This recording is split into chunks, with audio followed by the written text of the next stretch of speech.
The theory of knowledge gap hypothesizes that information, like all types of wealth, is unequally scattered across social systems. More particularly, it contends that as the quantity of mass media information increases in a social system, those in higher socioeconomic levels absorb it faster than the lower tiers, causing a widening divide in knowledge acquisition. This theory was first advanced in 1970 by researchers Philip G. Tichenor, George A. Donahue, and Clarice A.N. Olian of the University of Minnesota. The concept of the knowledge gap was not entirely new when Tichenor, Donahue, and Olian presented it. The idea was implicit in mass communication literature, and early studies made in the 1920s started examining how individual characteristics influence media content preferences. An example is the work of Gray and Monroe, identifying education as a major factor determining a person's inclination towards serious print content over non-serious ones.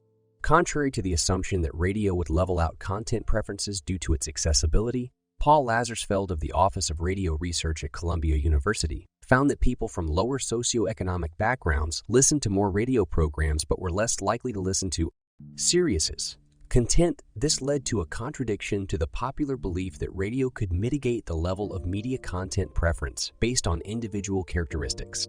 Starr and Hughes, 1950, discovered similar insights on the knowledge gap in their analysis of how effectively Cincinnati adults were informed about the United Nations. They found the awareness campaigns successful among well-educated individuals but largely ignored by less educated ones, suggesting a possible codependency between knowledge, education, and interest. These observations fed into the formulation of the knowledge gap hypothesis by Tichenor, Donahue, and Olian, 1970, framing it in terms of differential speeds of information absorption in different social strata. The theme of this passage revolves around the idea of the knowledge gap hypothesis, theorizing relationships between social status, education, and the assimilation of information. It proposes that individuals in higher socioeconomic brackets typically have stronger communication skills, owing predominantly to better education. They also possess a more extensive store of knowledge from wider media exposure and have a larger variety and greater number of social connections as a result. They're more likely to engage in discussions around news topics. Conversely, those in lower socioeconomic brackets might show less interest in and exposure to certain news subjects. All these factors contribute to the scenario where media outlets cater more to the interests of higher socioeconomic audiences. This knowledge gap hypothesis entails that given the diversity in society due to psychological factors, personal experiences, social relationships, and affiliations, people with superior education are typically more cognitive, communicative, socially extensive, and knowledgeable than their less educated counterparts. They also tend to show interest in a wider array of subjects, including public affairs, science, and health. As mass media information proliferates in society, it is assimilated more rapidly by those in higher social echelons, widening the existing knowledge gap rather than mitigating it. The validity of the knowledge gap hypothesis can be tested both cross-sectionally and across time. An experimental study by Tichenor, Donahue, and Olian in 1970 examined the correlation between levels of education and understanding of heavily publicized news topics, supporting the hypothesis for time. Series analyses, the theory posits that knowledge acquisition around significantly publicized subjects would be faster among the better educated. Evidence from public opinion surveys over 15 years, 1949, 1965, reinforced this hypothesis, revealing a consistent trend that belief in a major event, humans reaching the moon, increased more rapidly among the college-educated than those with only grade school education.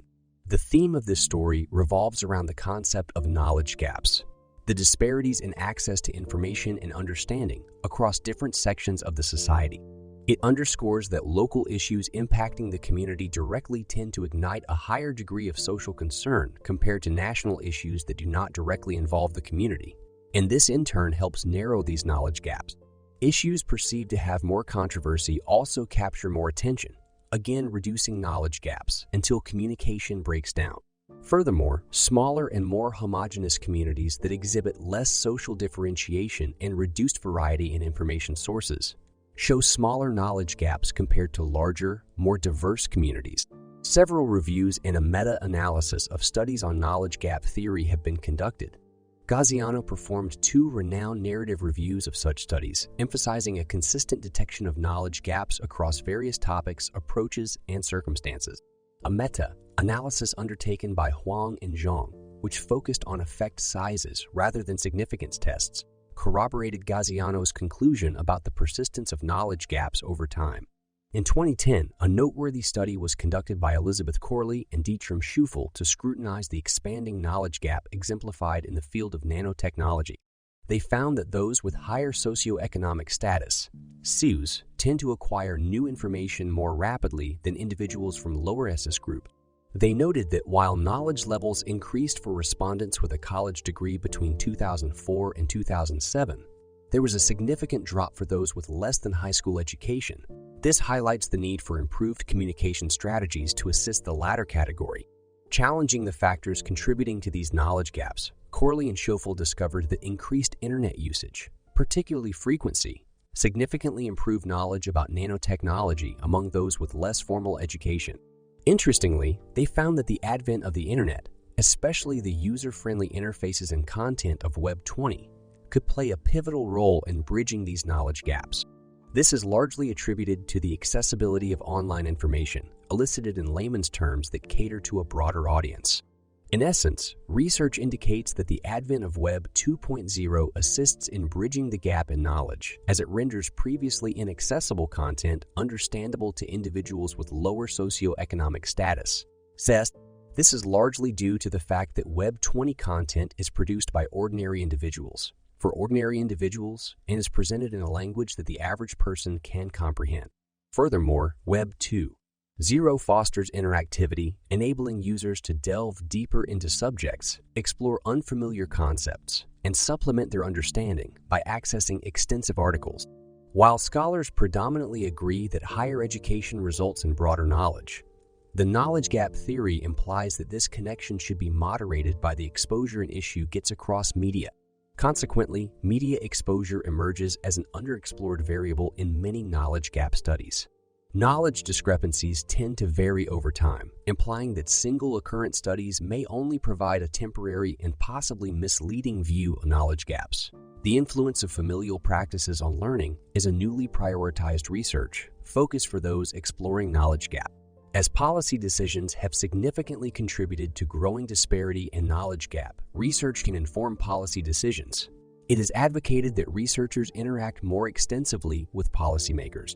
3 existing and contrasting hypotheses are the media malaise, predicting a generally negative effect, the virtuous circle, forecasting a generally positive effect, and the differential effect, anticipating a positive influence from newspapers and a null or negative influence from television. Studies utilize 3 types of media outlets to investigate their impact on the knowledge gap: television, newspapers, and the internet. Findings suggest that the knowledge gap discrepancy is notably larger among casual compared to avid television users with different educational background. Exposure to newspapers potentially reinforces the political knowledge gap across CES groups due to the literacy demands, whereas others propose that it slightly reduces the knowledge gap in contrast. Using the internet boosts the general public's health knowledge.